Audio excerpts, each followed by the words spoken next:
Hello everyone and welcome back to Always Watching. Today we're discussing My Brilliant Friend Season 4 Episode 3, and we are slowly moving away from focusing on Elena and Nino and more to focusing on Elena and Lila. Although she has moved back to Naples, she's still not living in the neighborhood she grew up in. And at the time being, she's self-isolating with Nino. She's not really ready to face herself yet. From what we can see, she spends most of her time with Nino. He comes and goes as he pleases, usually at night, like a vampire, and she never hesitates to open the door for him. A part of the reason she comes back to Naples, in a way, is to seek refuge. It's been a very long time. This episode, we start to realize how out of the loop she's been because so many things have changed. As soon as she returns to her old neighborhood, she takes her daughters to meet their grandmother, and the girls are a bit in shock. Like, they are not used to these types of streets. And the reason she takes her daughters with her to see her mother is kind of as a shield, hoping that her mother would not kill her. Her daughters appear very uncomfortable. It takes them a while to get used to it. They're used to Pietro's parents. They're not really used to hers. The apartment that Elena grew up in feels the same. It feels very dark and lonely, which is an indication that things in this neighborhood are getting worse. When she arrives to her mother's house, her mother is totally disgusted. They invested so much time and energy into trying to get her out of this neighborhood, so to see her return in shame is quite heartbreaking. And Elena, God bless her logic, she tries to convince her mother that times have changed, and even though someone leaves their spouse, they can still live a respectable life. And that's just not the case, especially if you cheat on them. And I feel like a part of the reason she comes back to Naples is because she thinks it's going to be a judgment-free zone. Like, who are these people to look down on me anyways? But they were looking down on her and they were fully judging her. Like, they look at her with such pity and disgust. Like, they're just like, oh, get away from me. And if what she's saying is true, if leaving your spouse can still lead to a respectable life, why doesn't she go to Milan? Why doesn't she go to Florence? All she does is run around the world with Nino, and it's very telling that her publisher is based in the US because I suspect that Pietro's mother has blacklisted her. The reality is she can't really show her face in these spaces ever again, so she's going to have to try and find a way to forge new spaces and meet new people. Even though she still has a lifeline, even though she's found a new publisher, she still can't write the thing, and her mother doesn't really care. She's like, lady, I don't care. And the reason she's not able to write anything is because she's busy tending to Nino and washing his raggedy clothes. During her first visit, her mother reiterates her support for Lila and Enzo. Apparently Lila has become a huge hit in the neighborhood. Like, she's become a very important person. Elena doesn't really understand what Lila does for a living, and a lot of the reason for that is it doesn't fit into who she thinks Lila is. And like Nina, this version she has of Lila is long gone. Like, Lila is not interested in the same things she's interested in, and she still tries to keep this connection between them. But a lot has changed. And in Elena's mind, everyone is still exactly as she left them. And when Elena's mother tells her that Lila is the genius, she's the brains behind the operation, Elena quickly dismisses it and makes it seem like it's Enzo, because she just really can't fathom Lila being independent from her in some way. Meanwhile, her daughters are outside playing in the neighborhood, and they are getting comfortable. Dede asks her if she liked it there when she was young. And Elena couldn't really answer because the truth is she hated it. She literally couldn't wait to get out. And when she was out, she had this fear of missing out. Now that she's back in the neighborhood, the only person that she can think about is Lila. And initially in the earlier seasons, even in the books, I always thought that Lila was this energy vampire. But it's very clear that it's Elena who's obsessed with Lila, not the other way around. She even narrates that she was worried that she'd fall back into this obsession about worrying about what Lila was doing, what she was hiding. And when you look at her obsession with Nino, there are a lot of parallels to Lila. Despite her best efforts, she finally bumps into Lila, and you could tell Lila this episode was biting her tongue. There's a lot she wanted to say to her, but at the time being, she just has to keep it calm. Lila looks at her like, again, she wants to scold her, but she stops herself. She asks her about her apartment in Naples and thought her description of the sea was a perfect description of Nino. From afar, he looks beautiful, but the closer you get, he's just filth and piss. When she visits her mother for a second time, she slowly starts to get more insight as to what's going on in her neighborhood. Her mother mentions how her brothers are taking advantage of the poor, and this doesn't become clear at the end of the episode when we realize that they are probably they're selling drugs for Marcello. As far as Elena was concerned, her brothers were working and her sister was taken care of, but that doesn't seem to be the case. It seems like when her sister married Marcello, he took control of this entire family. When we first see Elisa, she doesn't seem happy because in the previous season, she was in this honeymoon phase. She seemed super upbeat, but now she seems exhausted and tired. And that scene with Marcello when he's like, you know what, she needs to learn to do it by herself, I thought was so telling. Seems like her sister is going through the same struggle with her husband. She's tired, she's exhausted, she hasn't slept, and she's basically required to be this expert. Marcello's presence in their lives has greatly affected her mother's health. Find out by the end of this episode that she's dying, and even though she would love to blame Elena for it, this is not the reason. And her mother's sickness does put some pressure on her to right her many wrongs. However, her life is such a mess, and there might not be enough time to do it. Now, throughout this episode, like outside of her family and immediate circle, we don't really see Elena interact with anyone else. And as a result of that, she does seem more put together. She doesn't seem as disheveled as the previous episode. And I think the reason for that is she's now free to tell herself whatever fiction she needs to tell herself to justify this life with Nino. From what we see, her life with Nino, like nothing has really changed. He comes and goes as he pleases. And he never eats dinner with them. He never spends like any meaningful time with them. It almost feels like her apartment is a place to crash before he goes back to his life. And there's a really sad scene when he's tucking her daughters in and she's eating pasta from the pan because he just wasn't hungry. He always has some elaborate story about where he's been, like eating dinner with colleagues or working late, when in fact he was at home with his family and he likely snuck out of his house to go spend time with Elena. It's hard to excuse Elena's behavior because she knows better. She listens to him brag and talk about this amazing life that he's living, and she knows that a lot of it is probably not true. Elena has left her family hoping that she would live out in the open, but because Nino refuses to leave his, she's been forced to live in Naples and essentially hide out and cover for him. On one of his night visits, he tells Elena that they're going to New York. However, she's really hesitant because she can't really dump her daughters with anyone, especially at this time. And he doesn't really care. His thing is ask Lila, ask whoever, like figure it out. When Nino mentions Lila, you can tell that her heart just sinks. Like she just doesn't want Nino anywhere near Lila. She doesn't want her two obsessions to come together. And if you're worried about who your partner is spending time with, that has nothing to do with the people he's spending time with, right? Like, it's whether or not Nino is doing anything. I mean, he most definitely is, but let's just say he wasn't and she was the only other woman in his life.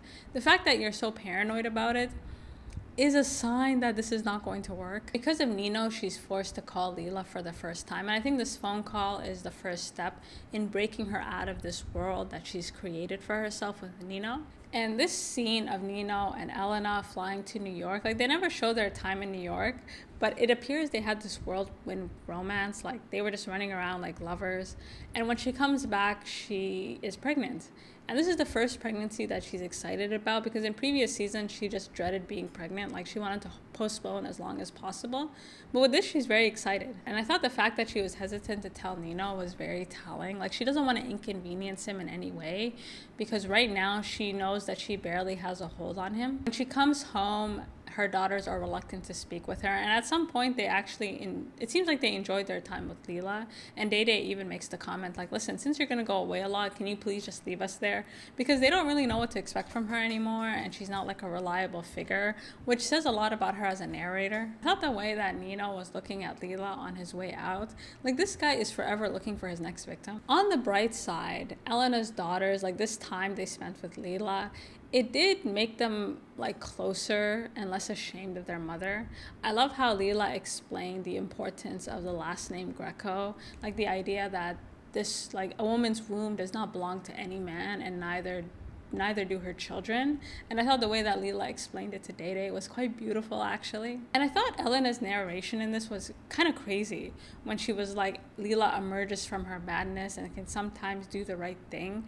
I was like, the only person mad here is the woman who flew to New York with her lover and brought back presents as if this was Christmas. And maybe what she perceives as madness is actually logic and reason. Like, the more we watch Elena, we start to wonder, like, who is the crazy one? During their stay, Day develops a crush on Leela's son, who looks very well adjusted, actually. Like, he seems like a handsome young man, and this is something that'll be developing. When Elena comes back, she also finds out that Leela is pregnant. And before, when they were both pregnant, they kind of had this separate experience. And Leela had a horrible time, and she was very honest that she just didn't like the process. And Elena, in an attempt to disprove her, pretended to like the process. And this is the first time where both women are actually excited about having a baby, but they're excited for two different reasons. During their conversation, Leela basically pressures Elena to tell Nino. And the way that Elena was describing Nino, like, he's affectionate, he does what he can, like, he sounds like a deadbeat. And I thought the fact that Day could clock that Elena was pregnant before she said it was very telling. Like, she clearly wasn't happy about it, and you could tell that her daughter was really biting her tongue, because at this point, they don't really know what to do. Even I wondered at the time how Nino would react to the pregnancy, whether or not he would find it to be a burden. But to my surprise, he was actually super excited about it. And this is not a man who has trouble spreading his seeds. He just doesn't like taking care of anyone. Like, he'll give you a baby, but he won't take care of it at all. And I thought this scene was so sad because, again, he comes home at night, he lies about his whereabouts, and on top of that, he scolds her for reading Pietro's book that's apparently super good. Like, he throws some shade, being like, well, who would say anything bad about their family anyways? And from what we can tell of Nino, he's a terrible writer. Like, he's a charlatan, but his ability is in being in the right circles at the right time. And Nino's reaction, he basically tries to convince her to trust him.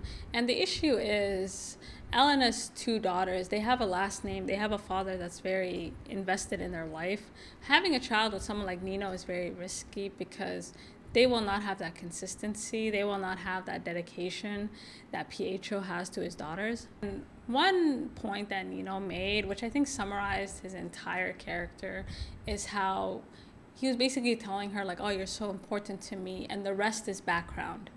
And this background he speaks of is his family. He's basically saying the background is necessary for us to be together. But that background is only necessary for him to be successful. And again, Nino's image is more important than anyone around him. He doesn't care about his family either, but they are crucial for his success, and they are crucial for him to continue living the life that he's living. I was thinking about what Adele said to Elena. In these circles, Nino has learned well. I mean, the people he's around are probably living these double lives. They are cheating, and they're doing all kinds of nasty things. As Adele said, it's not that Elena cheated, it's that she left her husband, is that she notified everybody of what she was doing. And having an affair at this time would not ruin a man's life, but people finding out about it would. The fact that Elena lives in Naples, again, it's doing him a favor. None of the people that Nino hangs out with would ever be caught dead in Naples. Like, do you think Pietro's family would ever come down to Naples? Like, they hate the place. And so just by living there, she's covering for him, and she's enabling him to live this double life quite successfully. And during one of her shopping trips, so now she's pregnant and she needs to figure out what she's going to do next, she bumps into Nino and his family. And Nino and his family looked like a family. They looked very unified. I thought this scene of Elena notifying Nino's wife that she's pregnant was one of the pettiest things I've ever seen. Hurting another woman to win a man over makes you like scum. It puts you on the same level with this man. And the way that she behaves and the way that she thinks, it's exactly like Nino. And this way of thinking works for men. They are able to kind of get away with this behavior, but it doesn't benefit women.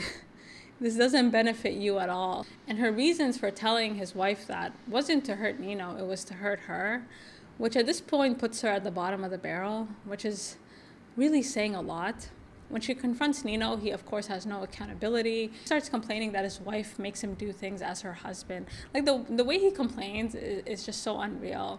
He also complains that they were at a pediatrician's office, but the conversation didn't seem like that.